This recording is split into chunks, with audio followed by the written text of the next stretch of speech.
Okay, have you ever been in this situation? You finally get the courage to walk away from a relationship that's just been draining you. And then, boom, a miracle happens. All of a sudden, that person starts acting like the perfect partner you were begging them to be for months, maybe even years. It is so confusing, it's tempting. And today, we are going to unpack exactly what is going on here. Right? Suddenly, they're sending those long, thoughtful texts you always wanted. They're doing the work they swore was impossible, like just last week. It can really feel like your prayers have been answered. But before you even think about letting that guard down, you have to understand what's really happening beneath the surface. And let's get one thing straight right off the bat. You are not crazy. You are not making this up. This sudden shift is a real and honestly a very recognizable pattern. It's not a sign you were wrong to leave. In fact, it's usually proof you were absolutely right. This isn't a transformation, it's a tactic, and knowing the difference is everything. So, let's pull back the curtain and unmask what this really is. This whole phenomenon is what we're calling manufactured sweetness, and it's a core part of something known as the love bombing trap. It's cleverly designed to feel like they're rescuing you, but really, it's just a more appealing cage.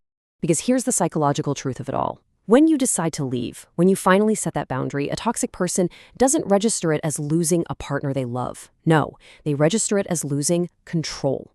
So this sudden change, it's not about winning you back because they miss you. It's about getting back their power over you. The source material we're looking at calls this emotionally targeted bait. And wow, that just hits the nail on the head, doesn't it?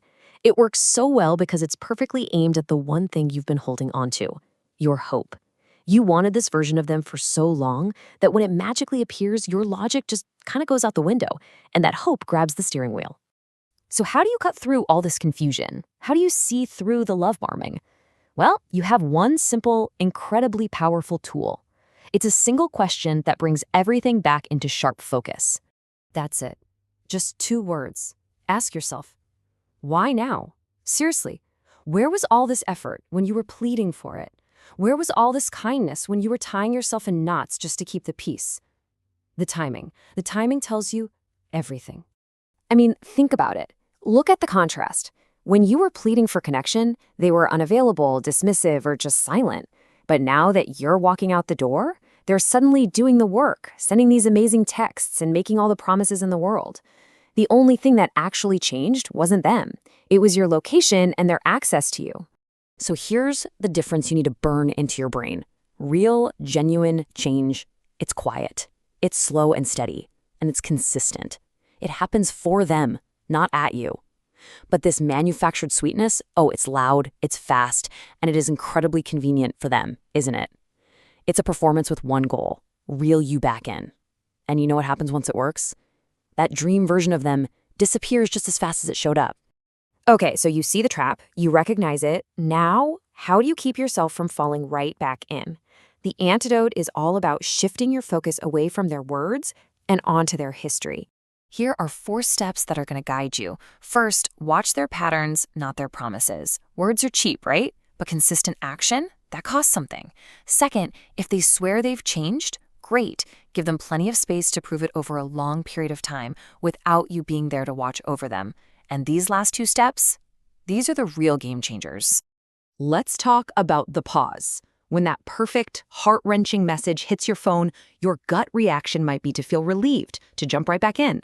But you have to resist. You have to find that little gap, that moment of silence between their message and your reply. In that pause, you get your power back. And it's in that pause that you can move to the final, most crucial step. In that quiet moment, you have to ask yourself this brutally honest question.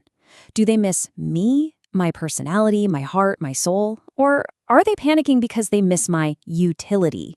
You know, my support, my attention, the role I played in their life. There is a huge difference between being missed and being used. And this all leads us to the final, most important takeaway here. This whole thing, it's not really about them anymore. This is about your right to have peace and your choice to protect it, no matter what. You know, if you're sitting in the silence after they're gone and it feels a little heavy or strange, just remember this quote. The space they left behind, their absence, is often the loudest, clearest answer you will ever get. It's the proof that the peace you're feeling now is real and it's worth fighting for. And please, never, ever forget these truths. Real care is steady. It's not a light switch.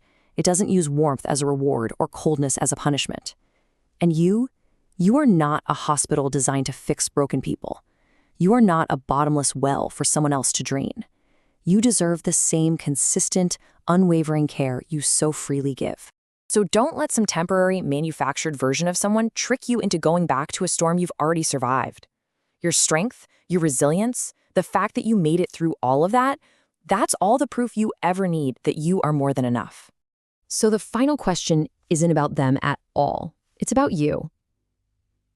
Now that you have this space, now that you have this clarity, what will you build for yourself? What will you grow? The focus is no longer on what you lost.